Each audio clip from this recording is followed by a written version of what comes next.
नाज़रीन, जीअं त ही जेका उत्तर सिंध आहे, हिन उत्तर सिंध में औरतूं जेके आहिनि उहे वॾे ज़ुल्म जो शिकार आहिनि, हिकिड़े ॿिपुड़े झंड में पीसजी रहियूं आहिनि। अॼु बि उत्तर सिंध में औरत खे कारोकारी करे क़त्ल कयो वञे थो ऐं ही उहे इलाइक़ा आहिनि जिते औरत जी मर्ज़ीअ खे, ख़्वाहिश खे, हुनजी विश खे का अवलियत नथी ॾिनी वञे। ऐं तव्हांखे मां हिकिड़ी ॻाल्हि बि ॿुधायां त ही उत्तर सिंध आहे जिते जे घोटकी ज़िलनि में, शिकारपुर ज़िलनि में, जेकबवा ज़िलनि में बाक़ाइदा कारियुनि जा क़ब्रस्तान मौजूदु आहिनि, जिते सिर्फ़ु उहे औरतूं जेके गैरत जी आड़ में क़त्ल कयूं वेंदियूं आहिनि, जेके कूड़ा इल्ज़ाम हणी क़त्ल कयूं वेंदियूं आहिनि, उन्हनि जो बाक़ाइदा क़ब्रस्तान अलॻि ठहियल आहिनि, जिते न को जनाज़े निमाज़ पढ़ी वेंदी आहे, न कफ़न दफ़न ॾिनो वेंदो आहे, न ई त जेको आहे उन्हनि खे जे क़बर ते को निशान छॾियो वेंदो आहे, ऐं हिकिड़ो गुमनाम क़बरुनि वांगुरु उहे कारियुनि जा क़ब्रस्तान ठहियल आहिनि। वरी ही उत्तर सिंध आहे जिते औरतूं एॾो ज़ुल्म जो शिकार आहिनि जो हिते ॻाढ़ियुनि जा हिकिड़ा कोट आहिनि। अहिड़ियूं ॻाढ़ियूं औरतूं जेके जिन ते काराइं जो टिको ॾिनो वेंदो आहे, काराइं जो इल्ज़ाम ॾिनो वेंदो आहे, ऐं पोइ उहे औरतूं कारियूं न साबित थींदियूं आहिनि त पोइ या वरी उहे जेके क़त्ल थियण खां बची वेंदियूं आहिनि उन्हनि खे उन्हनि ॻाढ़ियुनि जे कोटनि में क़ैद कयो वेंदो आहे। उहे ईअं सम्झो त जीअं सरदारनि जूं सुरेतूं हूंदियूं आहिनि ऐं उहे वीचारियूं तमामु ज़ुल्म जो शिकार आहिनि। ही उहे इलाइक़ा आहिनि जिते अॼु बि न्याणीअ खे संग चटी कंहिं फ़ैसिले में ॾंढ एवज़ ॾोह एवज़ हिकिड़ी न्याणीअ जी दुश्मन क़बीले में या दुश्मननि में शादी कराई वेंदी आहे, जेका उहो पंहिंजे भाइरनि जो अज़ाब पूरी ज़िंदगी भोॻींदी आहे ऐं लोड़ींदी आहे।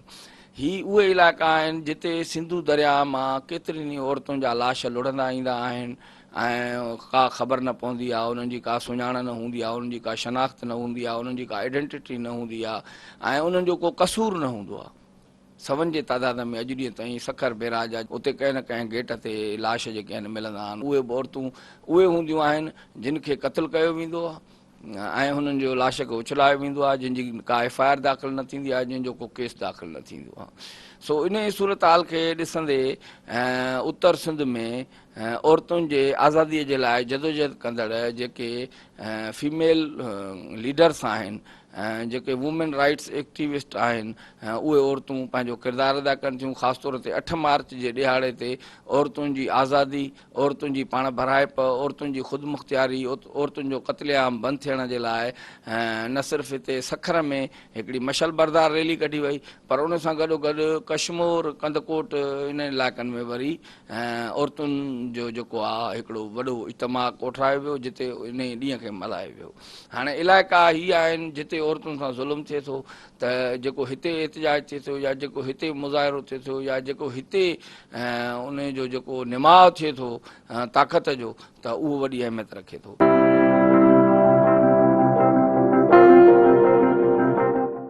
इन वक्त असां मौजूद आहियूं डॉक्टर अनम अरसलान शेख वटि। आप क्या समझती है औरतों के साथ कौन कौन से मजालिम हो रहे हैं? हमारे मुल्क में औरतों के साथ तो बेशुमार मजालिम हो रहे हैं, और इसकी जो मेन रीज़न है वो मैं ये समझती हूँ कि लैक ऑफ एजुकेशन है।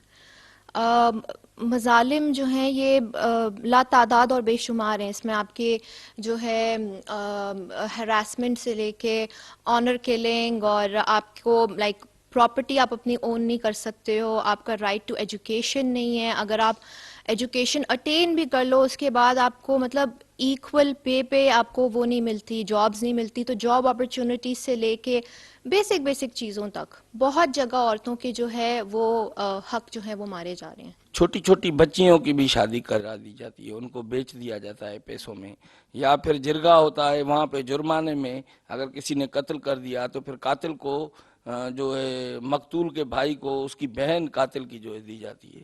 क्या आप ये नहीं समझती कि ये भी एक औरतों के साथ एक जुल्म है, छोटी बच्चियों की छोटी उम्र में शादी? तो इसके मुतालिक आप یہ تو میں سمجھتی ہوں سوال ہی نہیں ہونا چاہیے. یہ فار شور ظلم ہے, یہ ظلم کی انتہا ہے. یہ ظلم نہیں ہے, ظلم کی انتہا ہے, میں یہ سمجھتی ہوں. آپ ایک عورت کو کسی چیز کے بدلے میں کیسے بیچ سکتے ہیں, کیسے دے سکتے ہیں؟ وہ انسان ہے, اس میں روح ہے, وہ کوئی آبجیکٹ نہیں ہے جس کو آپ کسی چیز کی ریپلیسمنٹ میں دے دو گے. وہ پیسہ نہیں ہے, وہ زمین نہیں ہے.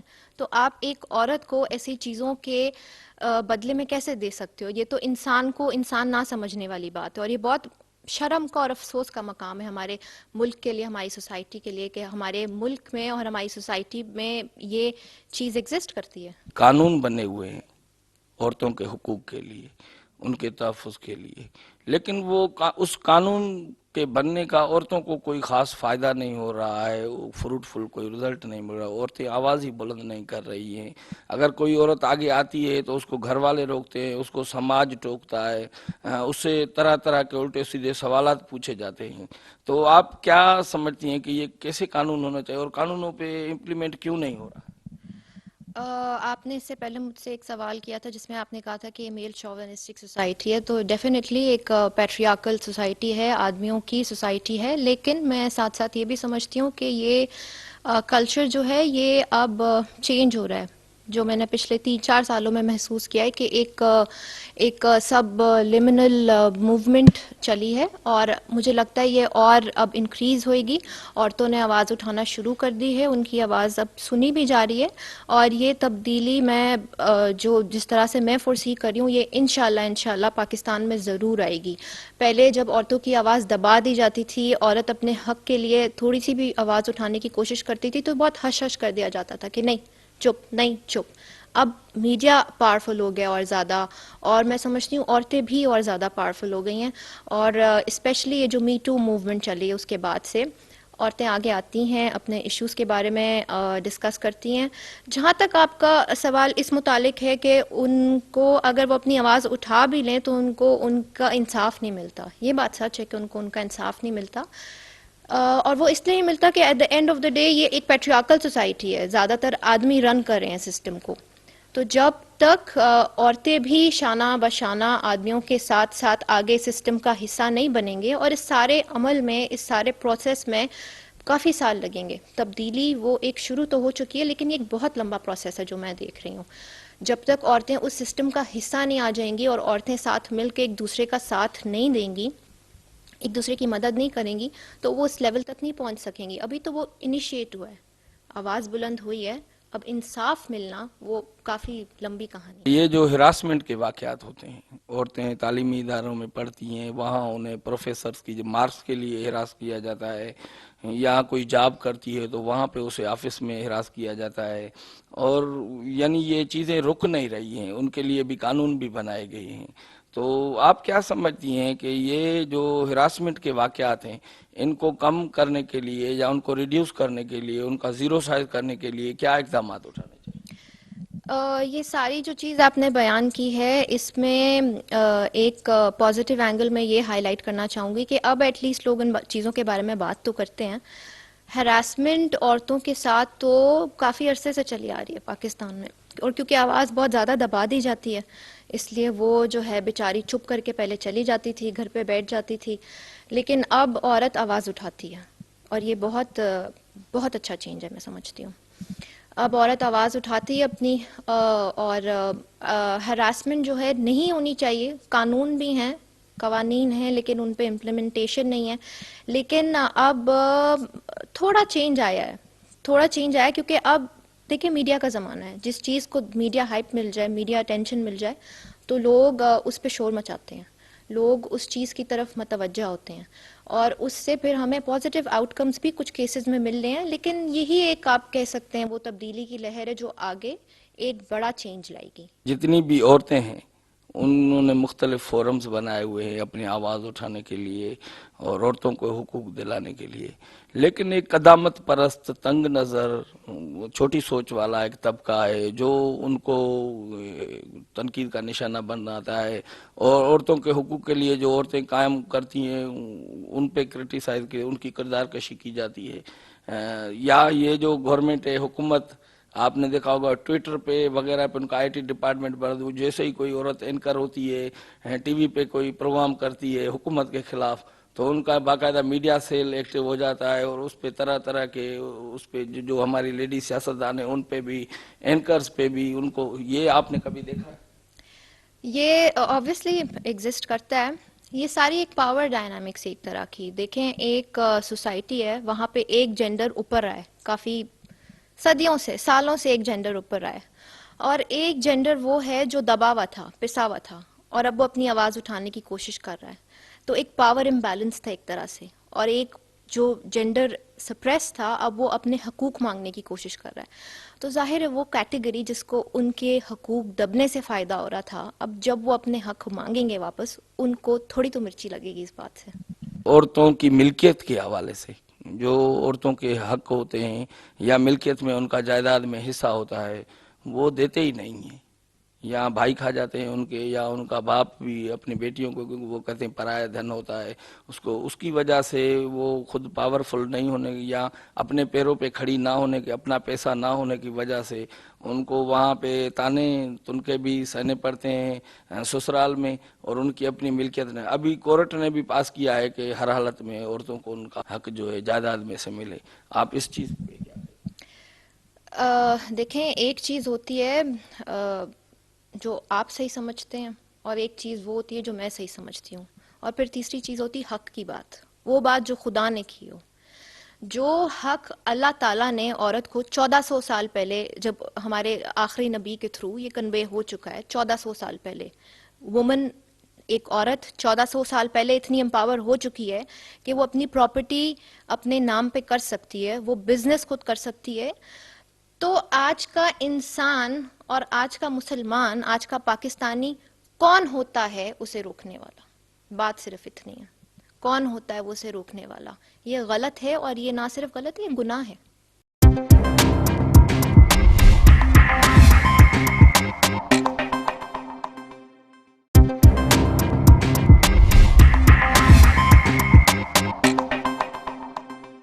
جو سیاست کرتی ہیں عورتیں، ان کے لیے ماحول کیسا ہے؟ ایک تو آپ ایک پولیٹیکل فیملی سے بلانگ کرتی ہیں، لیکن ایک عورتیں ہوتی ہیں جو غریب کارکنوں، ورکرز میں سے آگے آتی ہیں، وہ خود بھی ہراسمنٹ کا سیاست میں بھی نشانہ بنتی ہیں.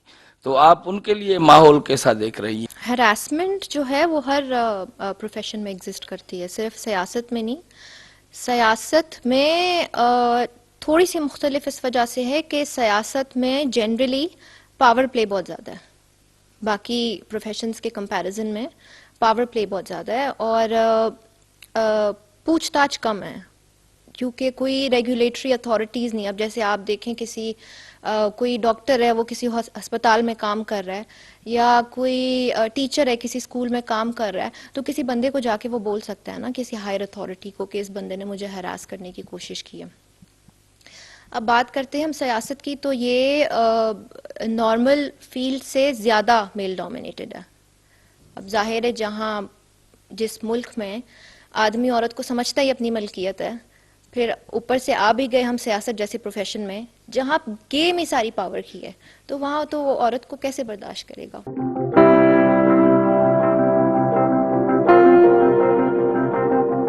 असां सां मौजूदु आहे वुमेन राइट्स एक्टिविस्ट ऐं स्टेप फाउंडेशन जी चेयरपर्सन मैडम शाइस्ता खोसो. उन सां ॻाल्हायूं. 8 मार्च ते तव्हां मशल बरदार रैली कढी, उन ॾींहं ते छा छा एक्टिविटियूं तव्हां कयूं जेके मतिलबु 8 मार्च जे हवाले सां जेको असां हिकु मशल बरदार रैली कईसीं, उन खां अलावा जेको आहे ॿारहेली जी औरत खे उन प्रोग्राम में असां इनवाइट कयोसीं, छो जो जेका ॿारहेली जी औरत आहे उनखे ख़बर ई न हूंदी आहे त 8 मार्च आहे छा आहे, औरतुनि जो आलमी ॾींहुं छो सेलिब्रेट कयो वेंदो आहे. असांजी कोशिशि हुई त उन्हनि औरतुनि खे उते इनवाइट कयूं जेके कंहिं न कंहिं ज़ुल्म सितम जो शिकार आहिनि, उन्हनि खे ॿुधायूं त तव्हांजा राइट्स कहिड़ा आहिनि. उते असां मुख़्तलिफ़ जेके आहिनि थिएटर्स करायासीं ऐं जेको आहे मशल बरदार रैली कईसीं, ऐं औरतुनि खे असां उते सेशन करायासीं जेके असांजा मुख़्तलिफ़ सोशल एक्टिविस्ट आहिनि उन्हनि खां. त उन्हनि खे ॿुधायोसीं त तव्हांजा राइट्स कहिड़ा आहिनि, त तव्हांजे लाइ हीअ ॾींहुं असांजो, तव्हांजो सभिनी जो ॾींहुं आहे, असां मिली करे इहो सेलिब्रेट कयूं.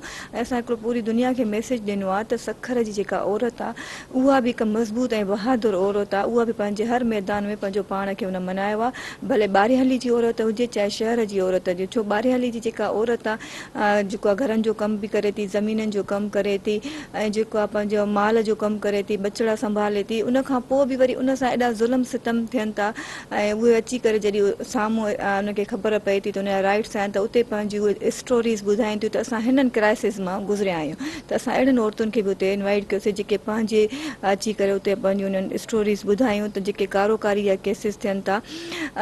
असां पूरी सिंध में अहिड़ा कई इलाइक़ा आहिनि जिथे वॾेरनि जे घरनि जे ॿाहिरियां औरत खे ज़िंदा दफ़न कयो वेंदो आहे, औरत खे जेको आहे कारो करे मारियो वेंदो आहे, उहे उन्हनि जे हवेलियुनि जे ॿाहिरियां लाश दफ़नाया वेंदा आहिनि, जेके इन जे बारे में मां सम्झां थी कंहिंखे नॉलेज ई न आहे, छो जो वॾा वॾा भोतार इन में इन्वॉल्व हूंदा आहिनि। त असां औरतुनि खे कोशिशि कयूं था अॻिते आणियूं ऐं उन्हनि खे ॿुधायूं उन्हनि जे राइट्स जे बारे में 8 मार्च जे हवाले सां, ऐं जॾहिं उन्हनि सां ज़ुल्म थिए थो त उन्हनि खे कहिड़े प्लेटफॉर्म ते वञी करे पंहिंजे हक़नि जी ॻाल्हि करणु खपे। अॼु ॾींहं ताईं तव्हां ॾिठो हूंदो कंहिं सरदार जे घर मां का औरत कारी न थी आहे, ऐं हर को माना जेको आहे सभु बराबरि आहिनि, ऐं पंहिंजो उहो सिर्फ़ु ग़रीबनि जे खे ई गैरत जी हिकिड़ी उहा कूड़ा उहो उन्हनि खे दिलासा ॾेई ऐं पंहिंजो गैरत जो हिकिड़ो कूड़ो निमाव करे हुननि खे मेणा ॾेई करे ऐं औरतूं माना क़तल करायूं वेंदियूं आहिनि।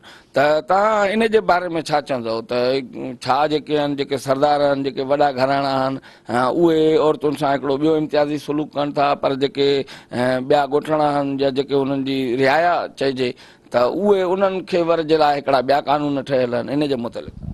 हा बिल्कुलु तव्हां सही थो चओ त जेका आहे अॼु ताईं कंहिं बि वॾेरे जी घर मां का बि औरत कारी न थी आहे, ऐं हमेशह ग़रीब जी न्याणी खे ई कारो कयो वेंदो आहे, उनखे संग चटी जे बदिले ॾिनो वेंदो आहे, ऐं अक्सर करे ईअं ई थिए थो। ऐं उन में वॾेरनि जो वॾो रोल आहे, छो जो वॾेरा हिन शइ में जेके आहिनि मुलविस आहिनि, या त उन्हनि जे जेके वारिस हूंदा आहिनि कंहिं न कंहिं तरीक़े सां उन्हनि खे मेणा ॾेई करे, या त वरी गैरत जी उन्हनि खे जेको आहे जज़्बात ॾियाराईंदा त तव्हां गैरतमंद न आहियो, तव्हांजी न्याणियूं जेके आहिनि हे कमु कनि थियूं, हिननि शयुनि में इन्वॉल्व आहिनि।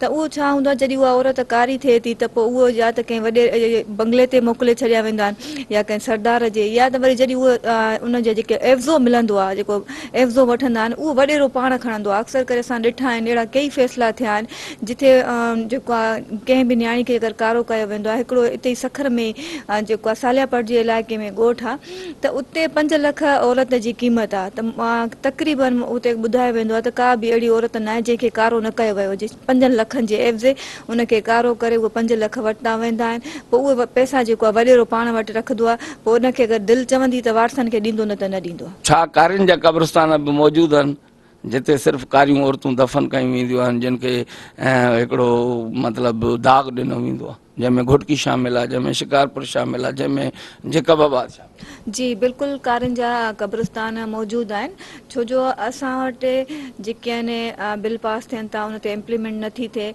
ऐं असां हमेशह इहा ई ॻाल्हि कंदा था चऊं औरतूं रोडनि ते बि निकिरनि थियूं, मार्च बि कनि थियूं, बिल बि पास थियनि था, मगर उन्हनि ते इम्प्लीमेंट नथी थिए। आए ॾींहुं तव्हां ॾिसो त ॾींहं में अलाए केतिरियूं औरतूं कारियूं थियनि थियूं जेके केस रपोर्ट ई नथा थियनि, ऐं जेके रपोर्ट थियनि था त वरी उन्हनि जेके उहे ज़ालिम आहिनि उन्हनि खे सज़ाऊं नथियूं ॾिनियूं वञनि। असांखे लाश बि मिलनि था, जॾहिं तव्हां ॾिसो त या त सिंधु दरिया में लाश मिलनि था, या त बैराज मां लाश मिलनि था न्याणियुनि जा, पर उन्हनि खे जेके इन में मुलविस हूंदा आहिनि, मां त FIR न आहे। ऐं जेके मां चवां थी सभ खां पहिरियां जेको बि जिथे बि का न्याणी कारी कयो वञे थो या गैरत जे नाले ते उनखे मारे वञे थो, त उन खां पहिरियां सभ खां पहिरियां उन सरदार जेको उन इलाइक़े जो आहे उनखे जेको आहे उन FIR में नॉमिनेट कयो वञे, छो जो सरदार ई इहे शयूं सभु कराए थो। कारियुनि जा जेके क़ब्रिस्तान जेके आहिनि घोटकी में, शिकारपुर में, मुख़्तलिफ़ डिस्ट्रिक्ट में आहिनि, त इहे कारियुनि जा क़ब्रिस्तान छो ठाहिया विया, उन्हनि खे कारी जो नालो छो ॾिनो वियो आहे? त ज़ाहिरी ॻाल्हि आहे जॾहिं असांजी सोचूं बदिलबियूं ऐं असांजो जेको वॾेरो सिस्टम आहे उहो ख़तमु न थींदो तेसीं ताईं इहे शयूं ख़तमु न थींदियूं। छा वॾेरो जेके कारियूं कयल औरतूं हूंदियूं आहिनि, जेके मिसाल तौर ते ॻाढ़ियूं थी वेंदियूं आहिनि फ़ैसिलनि में, माना बेगुनाह साबित थींदियूं आहिनि, वारस पर उन्हनि खे क़बूल न कंदा आहिनि, पोइ उहे सरदार रखे छॾींदा आहिनि पंहिंजे बंगलनि में कमकार जे लाइ, या वरी पंहिंजूं सुरतूं करे, पंहिंजूं रखेलूं करे, पंहिंजी जेका आहे कीप्स करे। त इहो बि सिस्टम आहे हिते या इहा अफ़वाह आहे? न बिल्कुलु इहो सिस्टम अॼु बि आहे, छो जो असांजे सिंध में ख़ासि करे अॼु बि इहो सिस्टम मौजूदु आहे त जेका औरत कारी करे थी त उहा वरी वॾेरे खे ॾिनी वेंदी आहे पनाह जे लाइ, त तव्हां हिनखे पनाह ॾियो, मगर वॾेरो हुनखे जेको आहे इस्तेमालु कंदो आहे जेको आहे त या त नौकराणी करे रखंदा आहिनि या त वरी हुनजी दिलि चवंदी आहे त किथे ॿिए हंधि हुननि खे जेको आहे विकिरो करे छॾींदा आहिनि। बिल्कुलु एवज़े ॾिनो वेंदो आहे, या त पंहिंजे कंहिं कमदार सां हुनजी शादी कराई वेंदी आहे, उहो वॾेरे जे मतिलबु उहा ग़ुलाम हूंदी आहे, वॾेरो जीअं चाहे हुनखे इस्तेमालु करे। औरतुनि जे हक़नि खे महफ़ूज़ बनाइण जे लाइ हुननि जी नस्ल कशी न थिए, हुननि सां ज़ुल्म न थिए, हुननि खे केरु कारोकारी करे क़त्ल न करे, हुननि खे को हिरासमेंट जो शिकार न बनाए, त उन जे लाइ हिकिड़ा कानून ठहियल आहिनि। पर उन्हनि कानूननि ते तव्हां सम्झो थियूं त उहे कानून इम्प्लीमेंट नथा थियनि, उन्हनि ते अमल नथो थिए, उन्हनि जो उहे सिर्फ़ु ख़्वाब रहिजी विया आहिनि, सपना रहिजी विया आहिनि, उन्हनि जी का ताबीर ई नथी। इम्प्लीमेंट नथी थिए त तॾहिं त असांजूं नियाणियूं रोज़गारियूं थियनि थियूं, इम्प्लीमेंट थिए हा त जेको आहे बहितरी अचे हा, ख़तमु त नथा कराए सघूं हिन शइ खे, मगर बहितरी त आणे सघूं था, इम्प्लीमेंट नथी थिए जंहिंजे करे रोज़ असांजूं नियाणियूं कारियूं थियनि थियूं। औरत खे हिरासमेंट जो निशानो बनाए वञे हिकिड़ो त औरत घर मां निकिरे मुश्किल सां थी, हुनखे माइट मिसाल पढ़ाइनि नथा, नियाणीअ खे वरी उहो पढ़ाइनि था या उहो जॉब करे थी या पंहिंजनि बचनि खे इन्हनि खे करे थी, उन खां पोइ हुनखे मुख़्तलिफ़ माना जायुनि ते वरी हथियूं प्रेशर बर्दाश्त था करणा पवनि, ऐं हिकिड़ो मेल शाउनिज़म सिस्टम में अची करे हुन जे लाइ मुख़्तलिफ़ जायुनि ते प्रॉब्लम पैदा था थियनि, ऐं उहो जेको हिरासमेंट जो शिकार थिए थी त पंहिंजे माइटनि खे बि ॿुधाए नथी सघे या जाते किथे केस दाख़िल नथी करे सघे, या वरी जेके केस दाख़िल कनि थियूं औरतूं त उहे पोइ हिते हली अॻिते हली हथ कढी थियूं वञनि, इन जो छा सबबु? ॾिसो असांजी नियाणी किथे बि महफ़ूज़ न आहे, चाहे यूनिवर्सिटी हुजनि, कॉलेजिस हुजनि या कंहिं बि जेको आहे इदारे में जॉब कंदी हुजे, उहा औरत महफ़ूज़ न आहे, उनखे कंहिं न कंहिं तरीक़े सां हिरासमेंट कयो वञे थो। अगरि उहा पंहिंजे हक़ जे लाइ आवाज़ु उथारे थी त उहा जेका ॿाहिरि अचे थी रोडनि ते, त उनखे पहिरियां त एॾो जल्दी इंसाफ़ मिले कोन थो, जॾहिं उनजे जेको आहे जॾहिं सभु सिविल सोसाइटी उनजे लाइ भरपूर आवाज़ु उथारे थी, तॾहिं वञी करे उन्हनि जे ख़िलाफ़ FIR थियनि थियूं, ऐं जॾहिं प्रोसेस अॻिते वधे थो त उहा नियाणी पोइ ते हटी वञे थी, या त उनखे कंहिं वॾेरे जो प्रेशर अचे थो या कंहिं फैमिली जो प्रेशर ॾेई करे उनखे केस तां हथु खणाए वञे थो। अॼु ताईं जेके बि केस असांजे साम्हूं आया आहिनि, कंहिंखे सज़ाऊं मिलियूं कोन्हनि, कंहिं न कंहिं तरीक़े सां उन्हनि जो जेको आहे ठाह कराए ऐं केस तां हथु खणायो वेंदो आहे।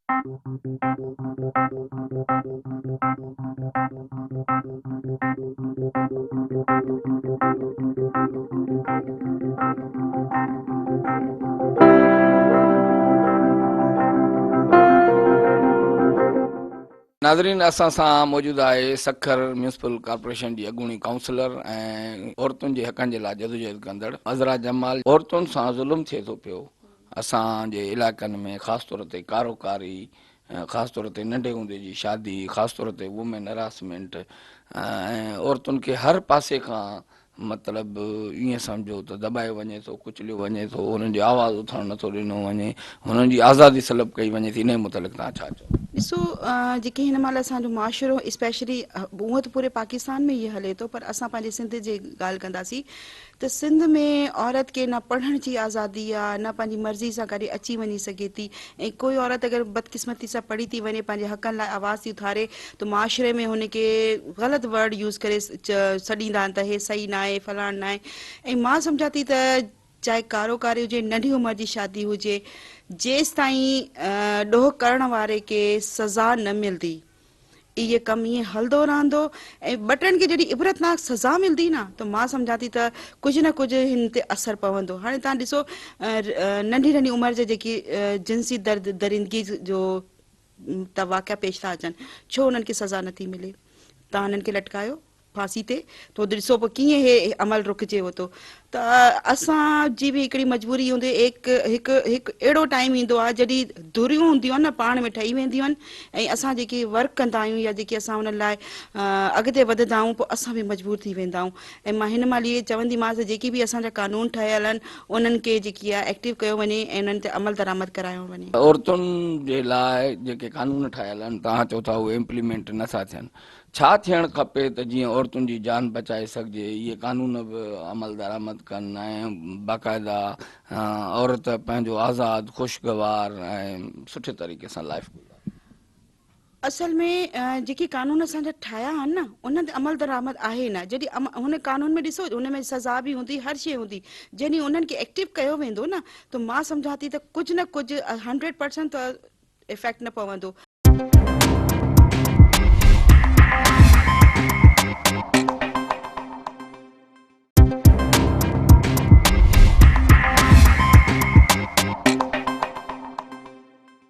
कुछ न कुछ इन्हनि ते असरु ज़रूरु पवंदो उन्हनि कानून ते।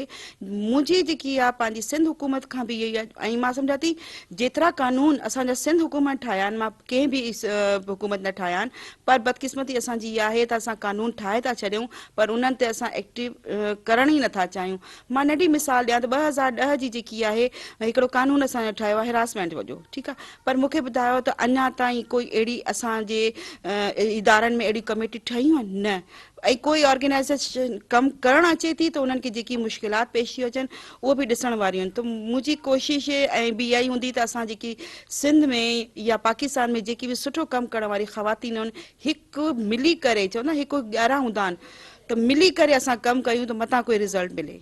अच्छा, हे जेके औरतूं फरियादी थींदियूं आहिनि हेरासमेंट जे हवाले सां, रेप जे हवाले सां या पाण सां थींदड़ ज़ुल्म जे हवाले सां, उहे अॻिते हली पंहिंजे केसनि तां हथु खणी वेंदियूं आहिनि ऐं धुरियुनि जे विच में ठाह थी वेंदो आहे, जंहिंजे करे उहे ॻाल्हियूं दॿिजी वेंदियूं आहिनि। तव्हां छा थियूं चाहियो त औरतुनि सां जॾहिं को केस थिए, को ज़ुल्म थिए त उनखे तोड़ ताईं पहुचाइणु खपे ऐं उन्हनि जवाबदारनि खे कैफ़र किरदार ताईं पहुचाइणु खपे? जी बिल्कुलु शौक़ साहब, तव्हां सही था चओ। मां चवां थी त पहिरीं मिसाल त हे जेकी असांजो पुलिस जो हुन जो जेकी गैप आहे न उहो ख़तमु थियो, छो त औरत जॾहिं फरियादी थी करे ॿाहिरि थी अचे त हुनखे जेकी मुश्किलात पुलिस डिपार्टमेंट में थियनि न, मां सम्झां थी हिन जे करे बि थोरो मसइला मसाइला असांजे थियनि था। वरी थियो छा थींदो छा आहे त फरियादी अचे थी, पोइ हुनजे मथां हुनजे घर जो एॾो प्रेशर हूंदो आहे, माउ पीउ अॻे शादीशुदा आहे त हुनजे ससुराल वारनि जो त तूं असांजी बेइज़ती थी कराए, तूं थाणे थी वञे, तूं ॿाहिरि जे माण्हुनि खे असांजे घर जी ॻाल्हियूं थी ॿुधाए। त हिकु टाइम अहिड़ो हूंदो आहे त औरत आहे न, औरत वरी बि हसास दिलि जी हूंदी आहे, उहा मजबूर थी करे पोइ हिते थी वेंदी आहे। ऐं जेकी इन्हनि सां गॾु कमु करण वारी ख़वातीन आहिनि उहो पोइ उन्हनि खे मां सम्झां थी, जेकी मां पंहिंजी ॻाल्हि ॿुधायां, कई कहिड़ा अहिड़ा केसिस थिया आहिनि जंहिंमें फ़ैसिलो बि उन औरत जे हक़ में अचण वारो हुयो। राति सुबुह जो फ़ैसिलो अचणो आहे, राति जो उहो अदी मूंखे फ़ोन करे चई त अदी मां पंहिंजो केस वापसि थी कयां, पोइ हुन जाइ ते अची करे पोइ असां बि डिमोटिवेट थी वेंदा आहियूं।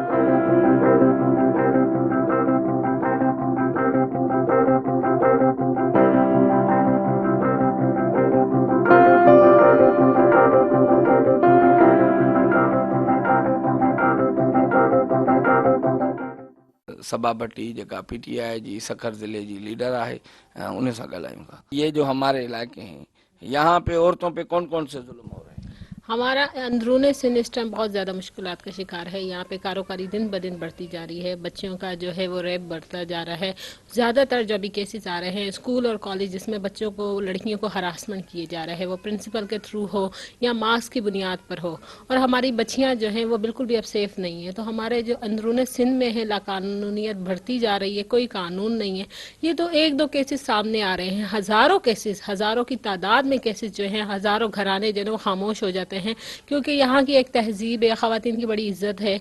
तो इस तरह के इतने केसेस है जो सामने नहीं आ रहे, मगर सिंध के हालात मैं कहते हैं दिन ब दिन बद से बदतरीन होते जा रहे हैं। हरासमेंट के हवाले से कानून बने हुए हैं ना, लेकिन हमने देखा है कि उस हरासमेंट के कानून का औरतों को कोई फ़ायदा नहीं पहुंच रहा है।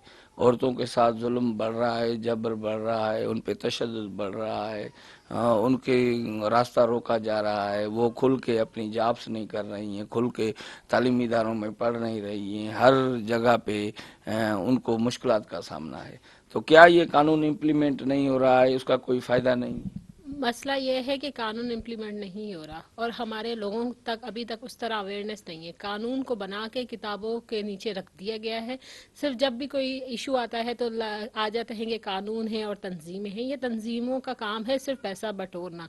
अगर ये कानून लोगों में अवेयरनेस देंगे, लोगों को पता चलेगा। बच्चियों को पता ही नहीं है कि उनकी, अगर उनको हरास किया जा रहा है उनको किन इदारे के पास जाना है। आज तक बच्ची किसी भी स्कूल में जाए, बच्चियों को कुछ भी इल्म नहीं है, ना उनको अपने तहफ़्फ़ुज़ात का पता है कि हम अपना कैसे बचाव कर सकते हैं। हमारे यहाँ एक कंजेस्टेड इन्वायरमेंट हो गया है कि हमारी बेटियां जो है ना वो अपने वालिदैन से ही खुल के बात नहीं कर सकती हैं, कि वो बता ही नहीं सकती कि हमें फ़लाँ टीचर हरास कर रहा है, फ़लाँ जॉब, हम जहाँ जॉब करते हैं वो हमें हरास कर रहा है, हम अगर हॉस्पिटल में कर जा रहे हैं तो हमें डॉक्टर हरास किया जा रहा है। अभी तक हमारे यहाँ सिर्फ कानून बना है किताबों की हद तक, इस पे इम्प्लीमेंट नहीं हो रहा। और सबसे बड़ी बात है बच्चों में अवेयरनेस ही नहीं है, उनको बताया ही नहीं जा रहा। पता नहीं क्यों इतने ज़्यादा खौफजदा हैं कि वो कह रहे हैं कि अगर हम बच्चियों को पता चल जाएगा कि उनके क्या हक है और क्या किस तरह वो अपने लिए कदम उठा सकती हैं तो शायद बहुत सारे चेहरे बेनकाब। औरतों के हुकूक के लिए जो जदोजहद की जा रही है وہ زیادہ تر بڑے شہروں میں کی جا رہی ہے، یا ایئر کنڈیشن ہوٹلوں میں سیمینار ہو رہے ہیں عورتوں کے نام پہ وغیرہ.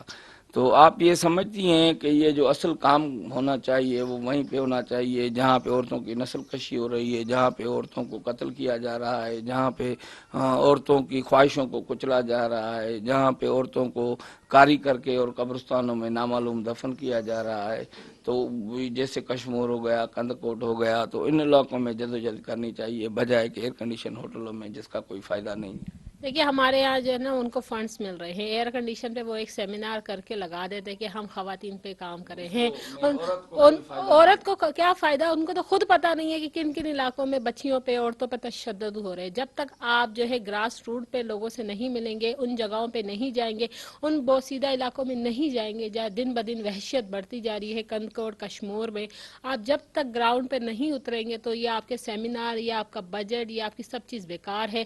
یہ صرف قانونی حد تک ہے اور کتابوں کی حد تک ہے اور یہ بجٹ کی حد تک ہے کہ ہم نے اس کے لیے تحفظ کیا، ہم کچھ بھی نہیں کر رہے، ہم صرف وقت ضائع کر رہے ہیں اور ساتھ پیسہ ضائع کر رہے ہیں. یہ جو پولیس کا ادارہ ہے کیا وہ عورتوں کو فائدہ دے رہا ہے، اس پہ جو تشدد ہو رہا ہے اس کو روک رہا ہے، مجرمان کو سزائیں دے رہا ہے، یا پولیس کچھ بھی نہیں عورتوں کے لیے کر رہی ہے؟ سب سے بڑی بات تو سکھر ریجن میں خواتین کا ادارہ بنا ہے، پولیس کے پاس تو خود خواتین نہیں ہیں، وہ کیا تحفظ دیں گے؟ یہ اتنی لیڈی پولیس ہے. اتنی زیادہ تعداد میں نہیں ہے. آپ خود دیکھ سکتے ہیں کہ میں نے خود بھی دیکھا ہے خواتین، اگر آپ جاتے ہیں تھانوں وغیرہ میں تو وہاں آپ کو خواتین نہیں ملتی. ایک ڈپارٹمنٹ تک کی حد تک کہ اگر آپ کہیں کیس کرنے جا رہے ہیں یا کسی عورت جاتی ہے اپنا کیس لے کر تو ہر تھانے میں ایک خواتین کا ہونا لازمی ہے، کیونکہ عورت سے زیادہ اچھی بات کر سکتی ہے. ہمارے ابھی تک تھانوں اور یہ تھانہ کلچر میں خاتون نہیں ہے، تو ہم کون سا امپلیمنٹ کریں کہ پولیس ہمارے ساتھ کرے گی؟ ایک وومن پروٹیکشن سیل بنا دیا گیا ہے مگر اس تک رسائی بھی اتنی آسانی نہیں ہے. جائیں آپ کو فارمیلٹی، لوگوں کو پتہ ہی نہیں ہے کہ وہ کہاں پر ہے. اگر ہر شخص کے اپنے تھانے کے قریب کوئی بھی خاتون جو ہے کانسٹیبل بیٹھی ہوتی ہے تو وہ ایزیلی جا کے اپنا مسئلہ بتا سکتا ہے. میرے خیال میں اگر اس طرح کا امپلیمنٹ کرنے سے تھوڑی جو ہے ہماری جو خواتین ہیں، جو بچیاں ہراس ہو رہی ہیں، وہ بڑی ایزیلی جا کے تھانوں میں اپنی شکایات درج کر سکتی ہیں.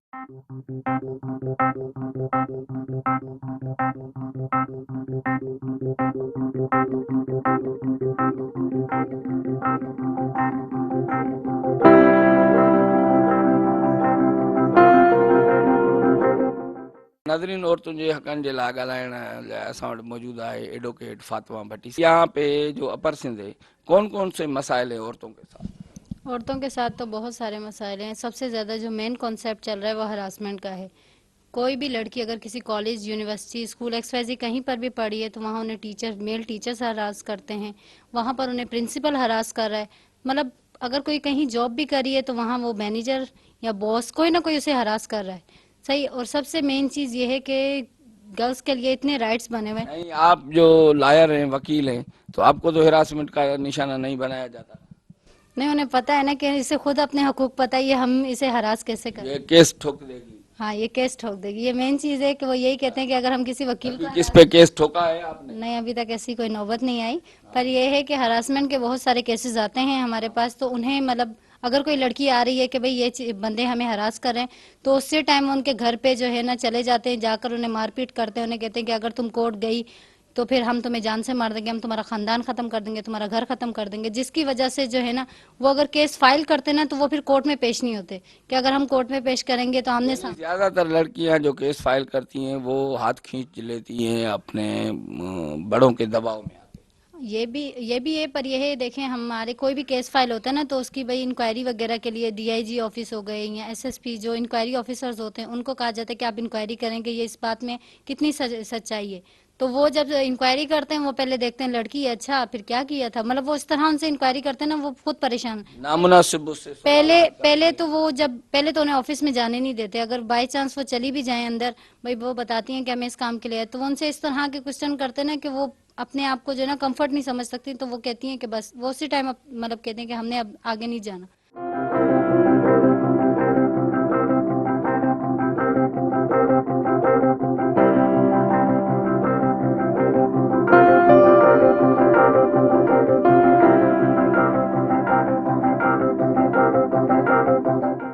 قانون تے عمل درآمد कराइण जी सख़्तु ज़रूरत आहे त जीअं कंहिंजी बि का न्याणी कंहिंजी बि का झिरकीअ जहिड़ी मासूम दिलि रखंदड़ औरत, कंहिंजी बि का जेका आहे अमड़ भेण न्याणी कारे जे चुटे हेठि, कारे जे इल्ज़ाम हेठि, कारे जे चहिरे जे हेठि क़तल न थिए। कैमरामैन शबीर जोगी ऐं रज़ा लगारीअ सां इजाज़त ॾींदा पंहिंजे मेज़बान शौकत नूनारीअ खे। सदाईं गॾु।